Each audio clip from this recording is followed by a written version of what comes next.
First of all అందరూ కొంచెం surprise అవుతున్నారు ఈ మధ్య కాలంలో. మీరు అంత ఎక్స్ప్రెసివ్ అయిపోయి వెళ్ళిపోయిన వాళ్ళ గురించి అంత చెప్పడం, బికాజ్ మీరే ఒక 2 సందర్భాల్లో చెప్పారు మీరు ఎప్పుడూ ఏడవలేదు, బాధపడలేదు, కండతడి పెట్టలేదని చెప్పి. బట్ ఆబ్వియస్లీ మీరు చాలా మూవ్ అయిపోయినట్టు అనిపిస్తుంది. ఆమె ఎప్పుడు అవ్వలేదని కాదు, but I think extremely rare. I think I did that Jiah Khan when she committed suicide also. And ఇప్పుడు సీతారాం శాస్త్రి గారి వరకు నేను కంట తడిపెట్టినాను. అంటే నాకు అసలు ఫస్ట్ ఇన్స్టింక్టివ్ నోట్ నేను పెట్టింది ఇమీడియట్గా విన్న తర్వాత ఆల్మోస్ట్ అంటే ఒకలా చూస్తే కొంచెం అంటే funny way. I feel tragedy is so horrible that you have to develop a sense of humour for that, లేకపోతే భరించడం చాలా కష్టం అనేది నా ఫీలింగ్. రైట్. అప్పుడు ఇప్పుడు ఎవరో దుబాయ్ వెళ్తారు, ఇంకెవరో అమెరికా వెళ్తారు, ఇంకెవరో ఏదో వేరే ఊరు వెళ్తారు. సో అలాగా ఆయన స్వర్గం వెళ్ళిపోయారు, you know. So I think it is just a mind state more than anything else about anybody die. ఆయనని స్పెసిఫిక్గా నేను చెప్పట్లేదు. అది నా ఫస్ట్ ఎగ్జాంపుల్. రెండోది ఏంటంటే the very fact that every one dies is a point, but there are some people, అంటే మీరు జీవించిన పద్ధతిలో కానీ మీరు జీవించి ఉన్నప్పుడు ఏం చేశారు అనేది actually what defines. Correct.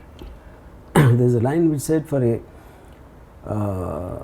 To become immortal you have to do some things which will people remember.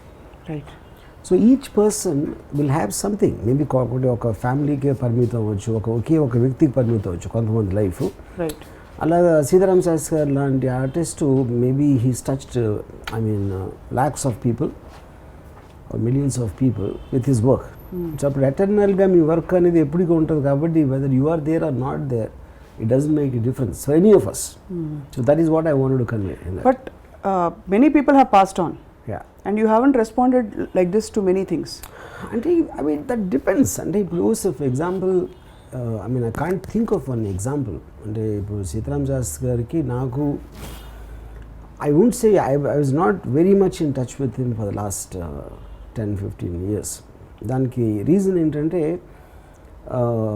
ఒకటి I do not have that much of a time to maintain relationships. అంటే అబ్సల్యూట్ రిలేషన్షిప్స్ అంటే ఆయన కదా ఎవరితో నేను అసలు పెట్టుకుని అసలు I'm very very cut and dry kind of a thing ఒకటి. రెండోది నేను మ్యూజిక్లో కూడా అంత కాన్సన్ట్రేట్ చేయడం మానేశాను. అంతకుముందు నాకు మ్యూజికల్ ఫిల్మ్స్ అనేది అంత ఇది లేదు. That is one more reason, you know. And third thing is ఆయన అంటే that is what I realise one common thing between Sitaram Sastry garu and ఆయన రాయన్ is they all the time angry, you know. అంటే నేను చాలాసార్లు చెప్పాను అనుకో, సరే ఇన్ని మీకు హోప్ అనేది ఒక 5 ఏళ్ళు ఉండొచ్చు, 10 ఏళ్ళు ఉండొచ్చు, 15 ఏళ్ళు కూడా ఉండొచ్చు, కానీ 40 ఏళ్ళ నుంచి ఇండస్ట్రీలో ఉండి ఇంకా ఏదో మారిపోవాలి అని అంటే అది మీ మీద కామెంట్ అని ఇండస్ట్రీ మీద కామెంట్ కాదని చెప్పాను, you know. So I think so కానీ యాంగరు లేకపోతే ఒక ఎలా ఏమైపోతుంది సమాజం. Even Ayn Rand also at the age of 82 also she was still hoping and she could influence the change, you know. So నేను విత్డ్రా అయిపోయి I started enjoying the world the way it is, and rather than trying to change it or trying to adapt to it. Zoom out అయిపోయి సరదాగా ఒక circus చూసినట్టు చూస్తే that is a better way of living life. So ఇప్పుడు ఆయన ఇప్పటికి కూడా even till the time he passed away he was still in the same zone of నిగ్గదీసి అడుగు సిగ్గులేని జనాన్ని ఆయన జెన్యున్గా ఫీల్ అవుతారు. అది ఇట్ ఈస్ నాట్ లైక్ ఏదో ఇప్పుడు చాలామందికి తెలియదు ఏంటంటే ఆ సాంగ్స్ అసలు గాయంలో సిచ్యువేషన్ రాయలేదు, ఆయన దగ్గర ఆల్రెడీ ఉన్నాయి. ఆయన మనసులో ఉన్న భావాలు ఆయన పాటలు రాసి పెట్టుకుంటే అవి తీసుకుని నేను సినిమాలో పెట్టాను. So that is actually him. It is not నేను ఒక సిచ్యువేషన్ ఇస్తే రాసింది కాదు అది. So that's perhaps the closest to his heart song అనుకోవచ్చు. One of the closest to that is what he feels about life. He feels about society, right. He feels about the world, right. You know. Both సురాజ్యమవలేని స్వరాజ్యం ఎందుకని. So both those songs especially Gaayam, not that others are not అని చెప్పట్లేదు, they are expressions of himself what he feels about society, you know. Which is the difference నాకు తెలిసి వేటూరి సుందరరామూర్తి గారి వేటూరి గారు ఎప్పుడు కూడా ఒక సిచ్యువేషన్కి అలా రాస్తారు కానీ ఆయన మైండ్లో అది రిఫ్లెక్ట్ అవ్వదు. So he had a tool, a technique. Yeah, he's a technique, is talented. అదే but this is Sitaram Sastry garu, that is him. Righteous indignation అంటారు. So that's what he feels rightfully indignant. Indignation basically is righteous anger. Yeah. So ఇప్పుడు కానీ ఇప్పుడు కొన్ని ఉంటాయి. ఇప్పుడు ఏంటి, నేను ఫర్ ఎగ్జాంపుల్ ఇప్పుడు రసం అనేది వేరు వేరు రసాలు మనుషులు ఉండడానికి ఇప్పుడు నాలో ఒక ఆస్పెక్ట్ ఉందనుకోండి, అది శాస్త్రి గారిలో అది ఉంటుందా అనేది. అంటే ఉదాహరణకి ఏం చెప్తానంటే, నేను అమ్మ బ్రహ్మ దేవుడు పాటకి అది యాక్చువల్గా నేను మీరా థియేటర్లో ఒకసారి వేటగాడు సినిమా చూశాను. దాంట్లో ఒక పాట అప్పుడు ఏంటంటే రీల్ మారేది, ప్రొజెక్టర్లో ఒక రీల్ అయిపోయి ఇంకో రీల్ పట్టుకోవడానికి ఒక 5 సెకండ్ అలా గ్యాప్ వస్తుంది. ఈ గ్యాప్లో సైలెన్స్ వస్తుంది. ఈ ఒక పాట అయిపోయింది శ్రీదేవి గారు, ఆకుచాటు పిందెడ్సే పాట అయిపోగానే ఒకడు థియేటర్లో, ఈ అబ్బా దీన్ని పుట్టించినోడికి సలాం రా అన్నాడు. అది అందరూ చప్పట్లు కొట్టారు. Almost expressed his view of what he felt. Right. ఆడ యాక్చువల్గా ఇంకా గట్టిగా అన్నాడు. అది ఇక్కడ మన దీనికోసం నేను సెన్సార్ చేశాను. ఇది నేను శాస్త్రి గారికి చెప్పాను గోవింద షూటింగ్ అప్పుడు. నాకు వాడు ఆ మీరా థియేటర్లో అరిసి అన్న వాడు ఎక్స్ప్రెషన్ నాకు పాటలో కావాలి.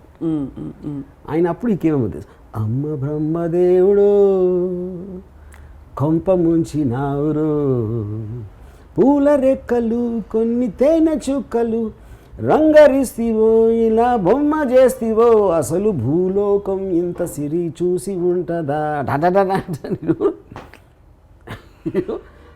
I can't think anybody could have described the Meera Theatre guy feeling and my feeling better than what Shastri Garu wrote.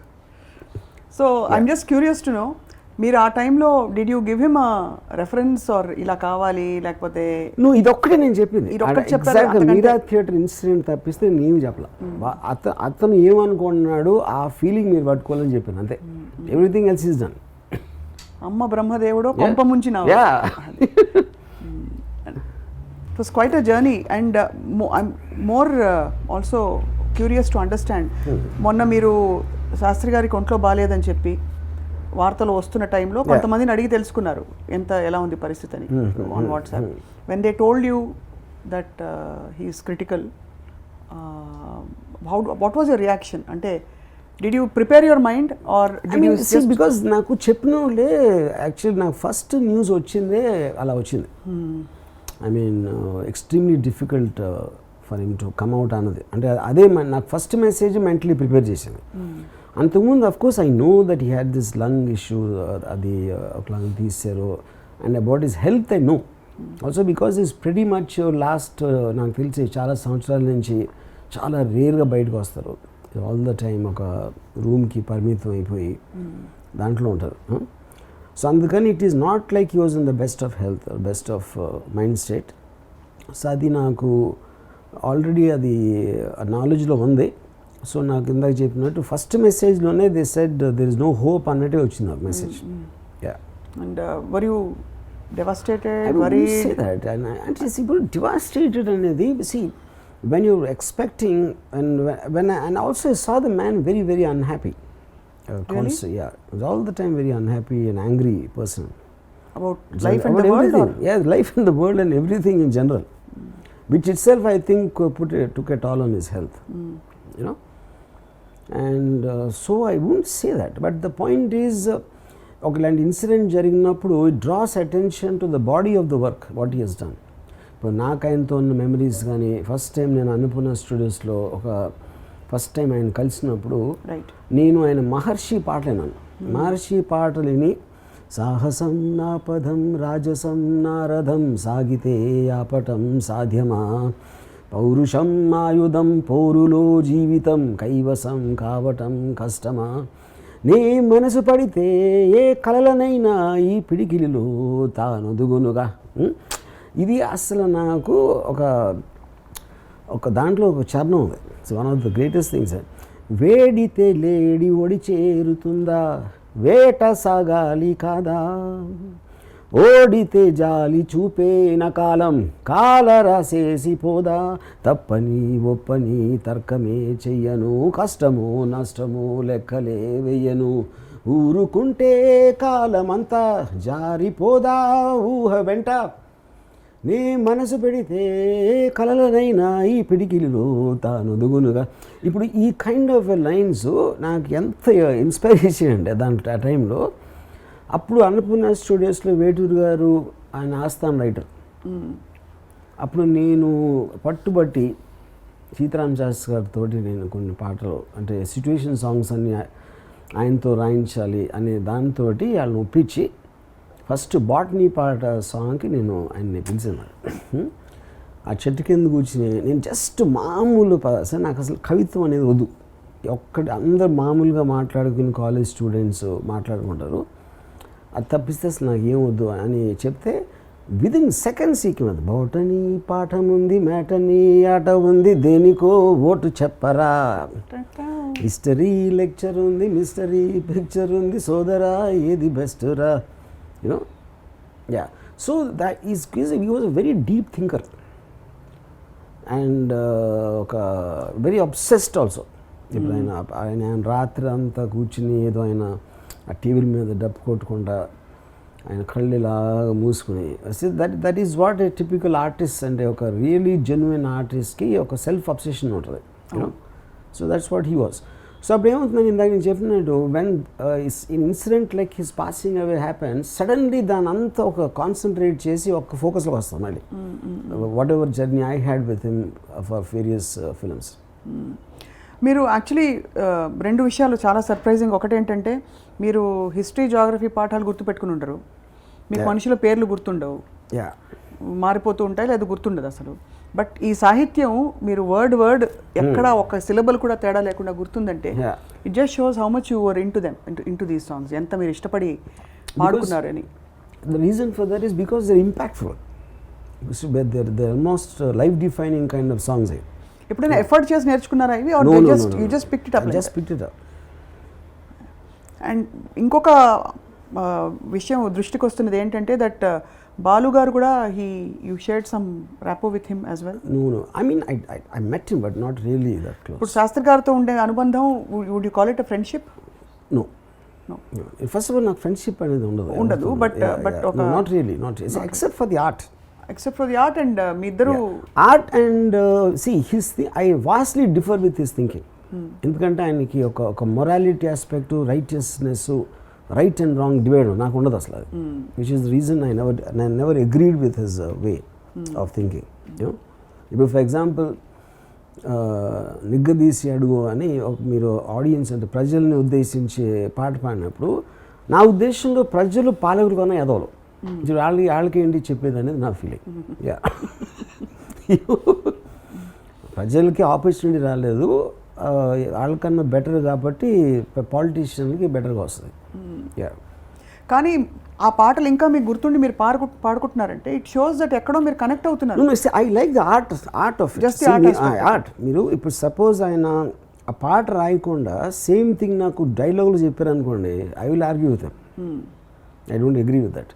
But what he wants to say ఎలాంటి ఆర్ట్ ఫామ్లు పెట్టారు అనేది the impact is that for me.